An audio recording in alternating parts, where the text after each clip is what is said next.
Austin Tech Week in Austin, Texas.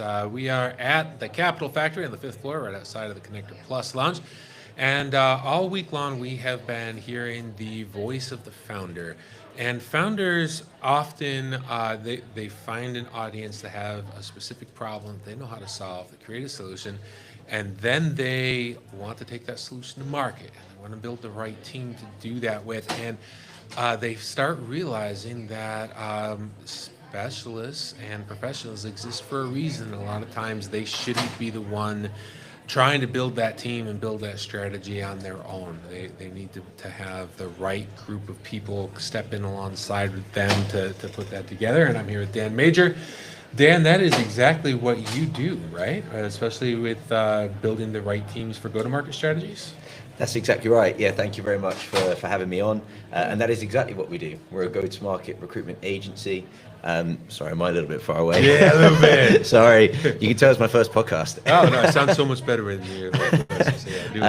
Yeah, sorry, thanks for having me on. Yeah, we're a go-to-market recruitment agency. So we work with businesses that are in kind of the SaaS, tech, AI kind of space.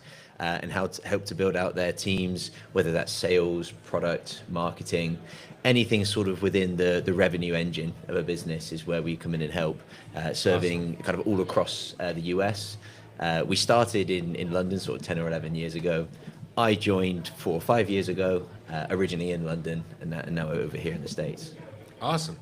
So I have worked with some startups. Obviously, I built Contalo from, at first it was me, and then got a couple of contracts and hired some more folks, and then grew and grew. And finding somebody that understood what I was doing and who my customer was and what those opportunities were. To be honest, I've never found that person. We've tried several times, and eventually I realized I've been a data scientist and data architect for a long time. It was actually faster for me to train somebody to take over my job and then for me to learn how to do sales. And I had a stack of books that I read, and I went through and tried a bunch of stuff and tried hiring some folks. And that is very much a cultural hire. You need somebody that knows your goals and your vision, and then you need somebody that understands the market and their customers' goals and what you're trying to solve for them. And obviously, if you come out there and say, yeah, I deliver staffing near shore for anybody that needs it, you're not gonna, I don't wanna, it's like going online dating and say, I'll date anybody. So we're all, you're not going to date me, right? Yeah, of course. So that is a real challenge, and for me, it was hard for me to learn how to sell because I'm a data engineer. I don't want to talk to people. I want to talk to code. I want to understand my data. Yeah. I came out of that, but then for me to find a salesperson, thank God Javi just kind of came across our path, and she's been doing an amazing job. But that was very much, we get along very well. She understands our vision, she understands our customer, and then she rose to the occasion. But I've been hindered by the fact that I don't have the right group of people that understand my market and have the right relationships in place. And that's something that if I had called you 5 years ago, you would have helped me with, right? For sure. Yeah, absolutely. A good example of that was I actually had a meeting this morning with somebody who's in a relatively similar sort of position, sort of to yourself in a similar sized business as well. And they sell. I didn't tell you my size. Sorry, I didn't tell you my size. No, but I've looked you guys up. Oh, okay. And I also spoke to Javi. Of course you did. A couple of times at the happy hours as well, obviously. Yeah. No, so I had a meeting this morning, and he said that they sell a lot through the channel. And so therefore finding people that have sort of existing partner relationships can be quite challenging. And in fact, he also mentioned that he could probably do all of the hiring himself in Austin. He's got a great network himself here, but now he needs to hire for some people in Dallas and San Antonio, and eventually it will be further afield than that as well. It just doesn't have the network. So that's Right. where then we might come in, where he's obviously got an actual job, a day job to do, rather than go and find these people. So we might therefore come in and go and find the right talent for him with the sort of varying different things that he needs. And it's amazing how I'm from a fintech and a logistics background. I've done a lot with med tech, and there's seasonality is very, very prevalent. And that the seasonality, you're not going to hire a strong salesperson in November. They're waiting until January to get their annual bonus, and so you're not. If you need a sales or regional salesperson in August, you're going to have the right one is not coming to you at that point in time. But then also regionally, you go into Philadelphia, you have people that have insurance experience, and then you go into Atlanta, and it's very much logistics. And you go up into Chattanooga, it's all rail tech. Everybody knows about rail, and you come into Austin, and it's everything. Crypto is huge here. Yeah. You go up into Dallas, and it's very health tech, and everybody has done something for the airlines out of Okay, Dallas. really? So the industry changes dramatically, and with skills like in Central America, we work a lot out of Nicaragua. If I need people that do automation specialists, we're not hiring those folks in Nicaragua. We have to go to Guatemala or Argentina. And so it's taken me 10 years to learn the globalization of the way that talent and industries cluster, along with the seasonality, because a lot of the seasonalities, for example, in Philadelphia, for some reason, everybody goes October to September. So they're bonusing out in November. And you can easily pick up a salesperson November, December. You're not doing that in Dallas. Okay, it's So, interesting. yeah, and especially go-to-market strategies, you need to know those things. And more importantly, I don't want somebody that generally understands the concepts like I've just spewed off in 30 seconds. I want Sure. somebody that intimately knows who to call and when to call them and exactly what my approach is going to be. So having that, I'll have a network in Austin. Not only would that person have a network in Austin, he also knows Austin, and he knows the way business works here. If you go into Denver, it's a different world, completely different world. Yeah, for sure. So that's where you can come in and help make sure that you're getting people that understand industries and seasonalities and how the business works and cultural fit. It's complicated to get the right person, especially in GTM on the revenue side. RevOps it's a beast I've been studying for 5 years, and I barely understand the concepts of it. You are right, though. I speak to a lot of sales leaders who they need people that have been selling into a particular region or a particular state for the last 5 years or something to really have a black book of contacts, understand the language, the culture, all those sorts of things can be really, really important when making a hire. I've had a couple of meetings this week that was exactly the same. They need people in Austin that know Austin specifically, not just Texas. It's got to be Austin. They need to have a kind of a long list of contacts here.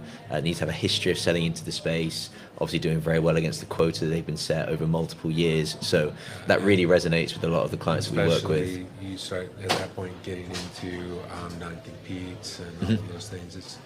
There's as soon as you think you've got it figured out, something has changed. RevOps is then you're now driving into everybody wants to use AI for something, especially in RevOps. How are they going to do that? Yeah, big time. So now somebody with 30 years of experience and a big book might not be ideal for some of these startups where they're looking for something that's agile and able to pivot quickly. And yeah, for sure, particularly with startups as well, because obviously it takes a lot of energy, a lot of work and effort to get something up off the ground. So quite often I'll get told they'll sort of keep it hush hush because legally it might not be allowed to say this, but they're like, I need someone with a lot of energy. So they're saying they need someone that's kind of youthful, somebody that's got 30 years of experience, that might actually turn them off, because they don't want somebody that's looking for their last post before they're going to retire. They're looking for somebody who really wants to grow with the business and has got that energy to be like the catalyst for their business to continue to grow. Mike Weinberg wrote New Sales Simplified and Sales Management Simplified, and he talks a lot about the difference between a hunter and a farmer, and how what you've ended up with is somebody that's been in a post very successful for a very long time, and they're the shark, but they're actually a farmer.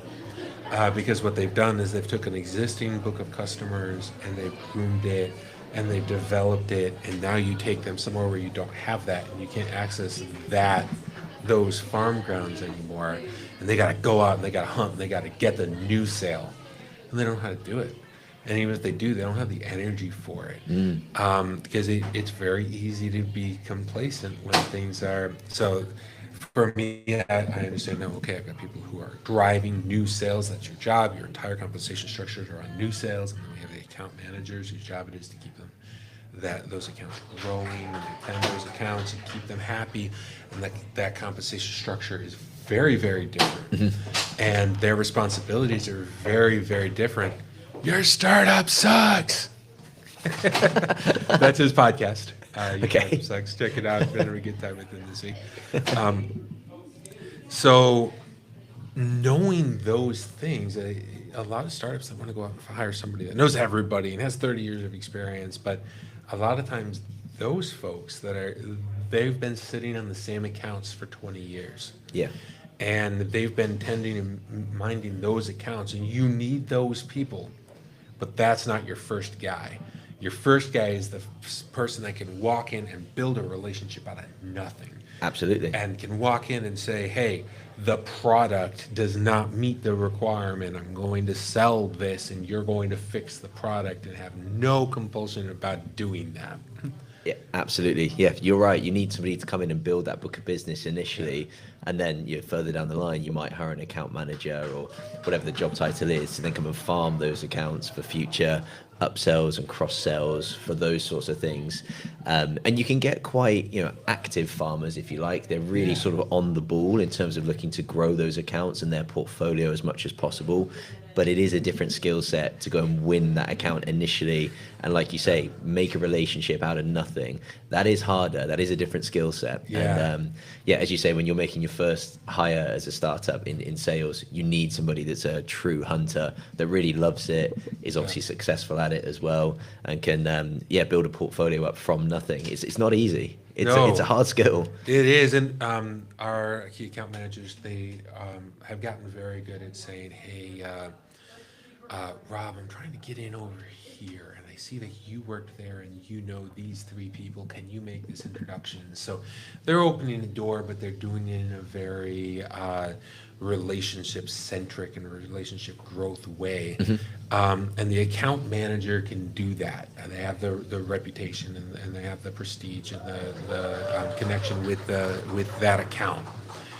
But the person that can go and kick down the door and walk in and say, I'm here to solve your problems, and I'm going to call you at 9 o'clock at night, and we're going to figure this out. That is a different person. And so for me, I'm a data scientist. For me, I'm saying, okay, all right. I read Jeb Blount's Fanatical Prospecting. So, okay, I need to build a list. And once I build a list, I'm a data scientist, I can build a list. All right, so now I'm going to hire some people, and we're going to do 400 dials a day. And so I have 3 people, and there's 1,200 dials a day. And if we have a 6% answer rate, and then I can go through and say, okay, so if I have four people dialing, we're making 1,600 dials cold per day. I should be able to get 3 new clients per month. Yep. It doesn't work that way. It does not work that way, because it doesn't matter how many times I beat on your door in the middle of the night. If you don't know who I am, and if I don't have a strategy to access you, I'm not getting in. And just beat, transaction, automate the email, send a million emails. This does not translate into new business. Yeah. And so a little surprising for you, what I found that works is I get a big banner, I get some microphones, some cameras, get a couple of good staff members, and we go down to Tech Week and we talk to folks. Yeah. You would have walked right past me if we were anywhere Maybe. else. But sit down, give you a platform, provide you something valuable. And now we're going to talk about how we can grow each other's opportunities and profit off, help each other benefit from Yeah, it. absolutely. That's what I found that works. This would not work for everybody. So having the right team and founder-based marketing is amazing until you get the founder that is just chronically unlikable, which we've had one of those. I've met a few of them. 40. And in that case, founder-based marketing does not work, and you need somebody that can build a GTM that does work and go out and hit the market. And for me, I was a fractional chief data architect for a couple of years for a large medtech firm. Okay. I would work 2 hours a day. I'd log in, and my job was to say, "Don't do that. That's dumb. Stop doing dumb stuff." And so my job was to say, "Don't do this. Okay. This doesn't work. Do this other thing instead." Hugely valuable. I mean, that saved them millions of dollars because I know, especially in big data and cloud-based data analytics, what not to do. Got you. And for me, I want a salesperson that knows where to apply the effort and where to apply the investment and where not to. Yep. And knowing the not to, but still having the energy to go out and to do the do. I cannot recruit that person. I need to go to somebody else that can help me recruit that person. I found it was easier for me to become that person than to try to recruit them. So how long have you been doing kind of the sales for in your job then? How long has that been going on for? Since August Okay. of And last year. last year. Yeah. And how's it gone so far? We have been growing about 20% Oh, fantastic. year over year. Have you enjoyed sort of incorporating that sales bit into your job, or like you said earlier, you're a data guy, that's what you want to do ideally? It has given me an awareness of my customer that I didn't have before. Okay. And it's given me an awareness of where the opportunities are. And also I've learned that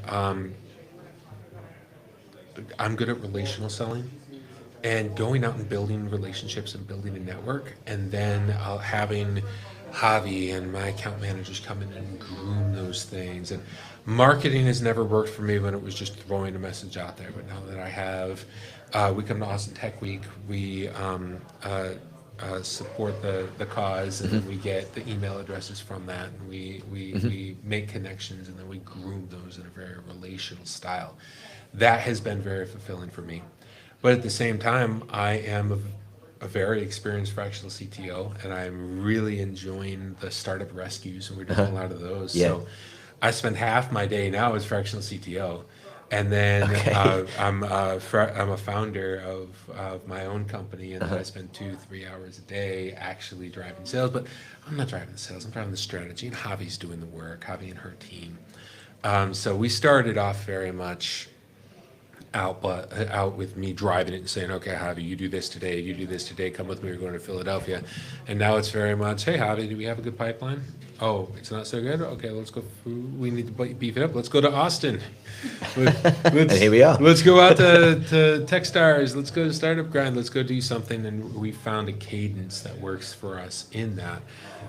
And so for me to come in here and say, "Okay, well, we're not going to go to the small business show. That does not work for us. Our audience is not there. But let's go to Austin. Let's go to innovation hubs, and let's partner with the right people. And then, okay, 1 week per quarter. That's my whole job, and I've loved that. And That's cool. It only works because we have the right team, but that team has just kind of appeared. That makes sense. Well, when you come to these sorts of things, I assume, like you say, you're doing this, Yeah. all of them. You're giving people something, so you've got more chance of getting something in return. Exactly. You know, there's a. Glad to hear you say that, Dan. I can imagine that there's probably, and I understand it, but lots of people that turn up just wanting to get something don't have something to immediately offer, so it could be hard to therefore to drive the business or the contacts that they're looking to gain from these sorts of things. Whereas it makes sense what you're doing. You're really giving something. I study the Bible a lot, and I'm a very faith-focused person. So in a parable, Jesus said, if you want to be the leader of everyone, you have to serve everyone. So if I walk into an environment like this and I say, all right, I am your new thought leader, listen to me, everybody's going to be like, but if I come in and say, hey, I'm here to serve, let me give you something of value. I've got some expertise, I'm going to offer that to you, and then I'm going to help give you a platform. People come, they sit down, they talk, and they embrace you. So I was speaking with somebody from a venture fund, and that's exactly what she does. She comes in, she says, how do I serve the founders? That's how you go and build a networking, build your core group, and very service-based. So we genuinely, I love founders, and I really love seeing them thrive. So coming in and helping them focus their message and focus their product and find their product market fit, something genuinely passionate about. And because of that, that opens a lot of doors. I'm sure it does. I was speaking to Javi yesterday. Is it San Francisco, the next one you guys are doing? Is that We right? haven't signed a contract yet, but I thought you said that you guys had another one locked in, like another tech week or something. It could be. You're not even aware of it. She will tell me when to go to the airport. Yeah, and you just turn up and go. That's really interesting, though. How's this week gone for you so far? How many folks have we talked to? 30? So 30. How many would you normally speak to in a week? 35, 40. Oh, well, I guess you'll probably land Gives at us that a number. whole quarter of content, and we are going to come back to Capital Factory early next year and help cover one of the events that they're doing early next year. So we'll be a little bit more continuous. It's a 3-hour drive. It's not like having to fly to. Yeah, that's not too bad. So no, this has been awesome for us. Also, a lot of people want to interact with the Capital Factory community, so For sure. they're very active with the integration. If we have something valuable to offer, the people in their community, they're very driven to help us be successful with that. So this has been an awesome partnership. I've really noticed that. This is, I think, my third time in Capital Factory, and the atmosphere is always amazing. And there's so much networking that goes on here. So if you are like a sort of early startup in the Austin area or even Texas area, I would definitely recommend coming and check this out. Yeah, I can't remember if I said or not, but I'm in New York at the moment, but I'm starting up an office here for us in January. So I'm moving here, so I'll probably be around the place a bit more, and I'll definitely see you guys when you come back early next year. Awesome. Yeah, definitely. All right. Well, this is Austin Tech Week. We are at Capital Factory. Dan, that was a really interesting conversation. You know, as founders, we have to apply our funds, our time, our resources in a wise way, and we have to have the right team. Knowing how to approach a market, when and who to talk to, and how to approach them is critical. And I have to tell you, I have not been able to recruit those people well. So if you are out there looking to build your go-to-market strategy, you need a team for that. You need to call Dan Majors with Research. So we are on the 5th floor outside of the Connector Plus lab. We're going to be here for a few more hours. So come on out here. We're eager to hear the voice of the founder.